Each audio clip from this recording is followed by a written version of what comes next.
has come. For 300 years, we prepared. We grew stronger. While you rested in your cradle of power.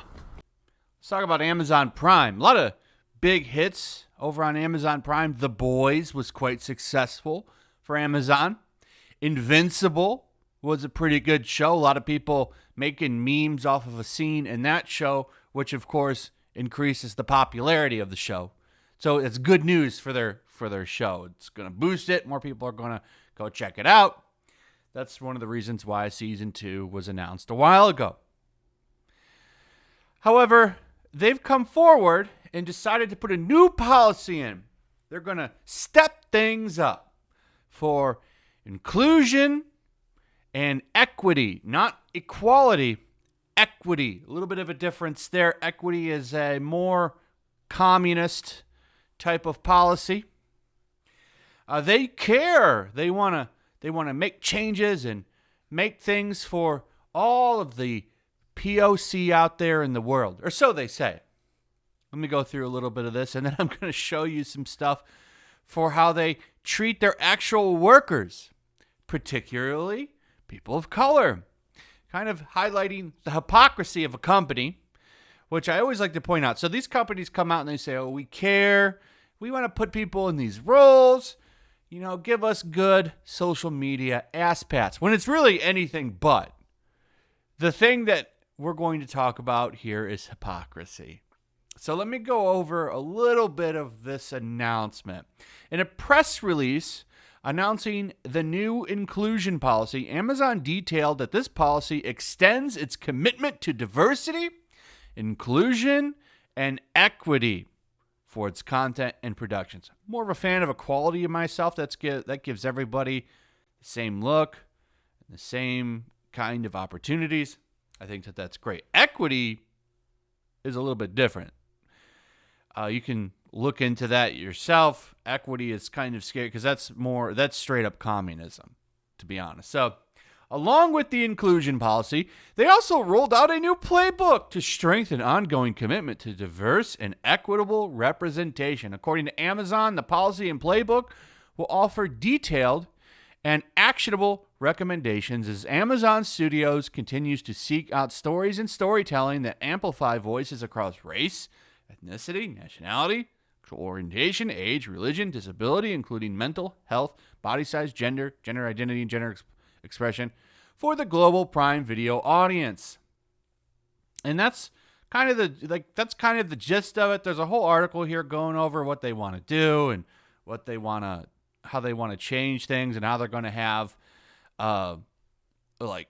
ways that they can check this and make sure everyone's practicing it. So a lot of checks and balances here to make sure that you have more POC and not too many white guys on a Netflix show.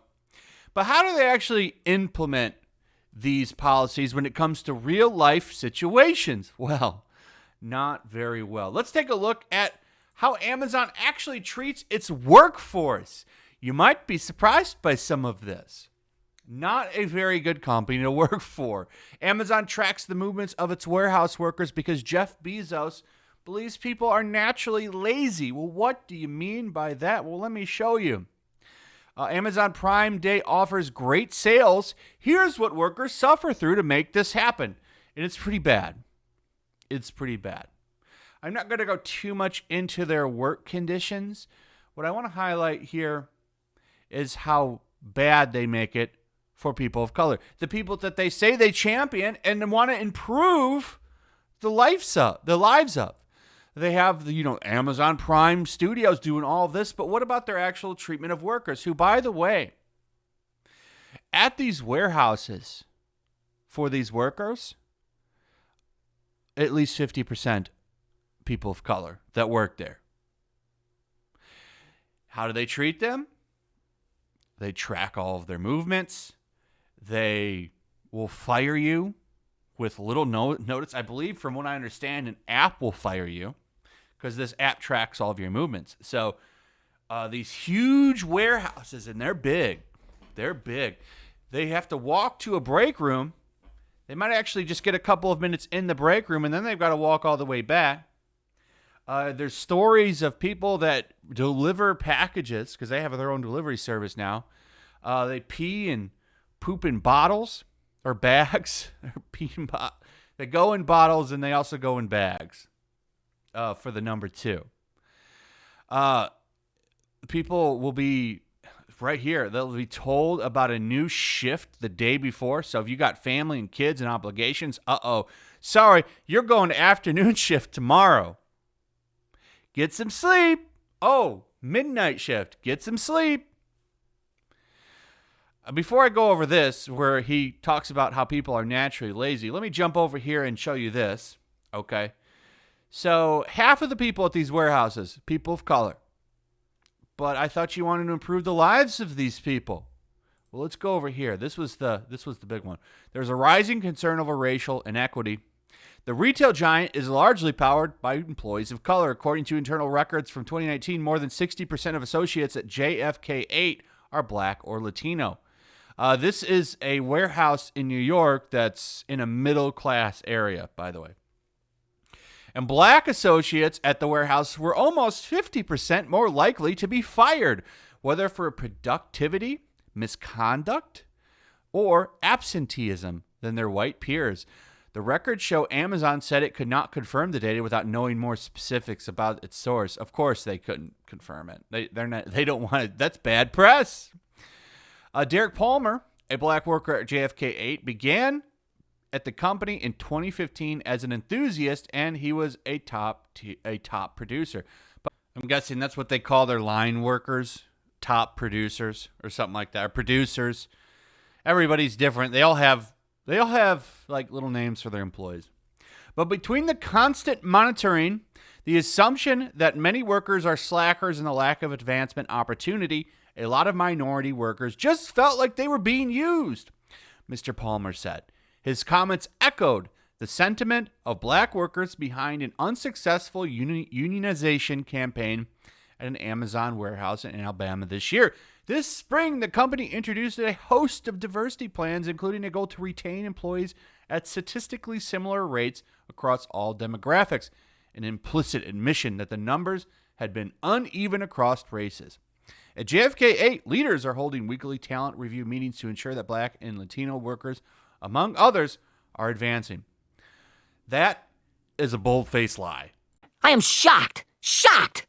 Because at Amazon, they don't hire very many employees from the lines. They hire them outside of the company. From what I understand, 1 or 2 people will get hired or promoted from within, and the rest are all brought from the outside. They also only keep you around for 3 years. After 3 years, you got to go, and this is because Jeff Bezos considers everybody lazy. So let me read you this little quote right here. Jeff Bezos discovered what he thought was another inefficiency worth eliminating: hourly employees who spent years working for the same company. His theory of people, according to the article, is that workers expect raises. The inconvenient fact, according to the reporting, is that while people want raises, their input decreases over time, since it's contended that workers become disengaged and less enthusiastic as time goes on. Amazon encourages its employees to leave. When they leave, the spot is filled with a fresh face eager to work. This churn in employees is what keeps wages down in an effort to jettison workers who the company believes are a depreciating asset, the New York Times article wrote. After 3 years on the job, hourly employees no longer received automatic raises, and the company offered bonuses to people who quit. It also offered limited upward mobility for hourly workers, preferring to hire managers from the outside, and that's the key there. So you go work there, you don't get a union, and then, like that's it. So there's a culture of fear, as they call it, because you're constantly watched. You're constantly got people hovering over you, watching everything you do. And you're a new worker, you're new there, you want to keep your job, so you'll do it and you'll put up with it. You're a fresh face, but as time goes on, you find ways to kind of cheat out the system. They want to get rid of you. So there's high turnover. They're firing people left and right. And it looks like, according to this article over here, people of color are getting fired more than anybody else. But wait a second. I thought that they really cared about these people. They really wanted to improve their lives and stuff. I mean, that's Amazon Prime doing all of this, right? No. So it goes on a little bit more. Turnover at Amazon is much higher than at many other companies, with an annual rate of roughly 150% for warehouse workers. Internal corporate system caused some workers to lose their benefits and jobs based on errors, right? This is like you could just lose your job based on a mistake. The policy of closely surveilling workers stoked a culture of fear. There has been issues raised over racial inequity. Without regard for the lives of people, workers sometimes only find out about a new shift the day before. So the point of all this, they say they care. They're moving all of these entertainment properties to have all of these policies and doing this and that. This is all press. And it should be noted. So when people talk about this stuff and, people come out and defend it, they don't really take a look at the company itself. This is a really great example for about how much these companies actually care about these policies that they're putting in entertainment. They don't give a shit at all. They're all hypocrites. And Amazon is probably the best example of this because they have a large workforce. See how they actually treat people? See how they actually incorporate these values that they say they care about, at least in their entertainment aspect. So when we call this stuff out, there's a reason we call this stuff, because these people are liars and they're hypocrites. But it doesn't matter on Twitter. All that matters on Twitter is Gandalf going to be black. Oh, he is? Well, I guess when these people of color work in these warehouses, the second largest employer of America, I guess when they're getting shit on by their boss all day and relieving themselves in bottles, I guess they feel a little bit better because they're represented by a wizard in Lord of the Rings. Anyway, that's pretty much it. Let me know what you guys think about all of this in the comments below. Also, if you would please like, subscribe, share the video. Make sure you're still subscribed. Hit that notification bell, and I'll see you guys on the next one. Peace. Also, if you want to help support the channel, check out my Teespring store. There's a link in the description. You can find some merchandise in there that you might want to check out. Also, take a moment, make sure you're still subscribed to the channel.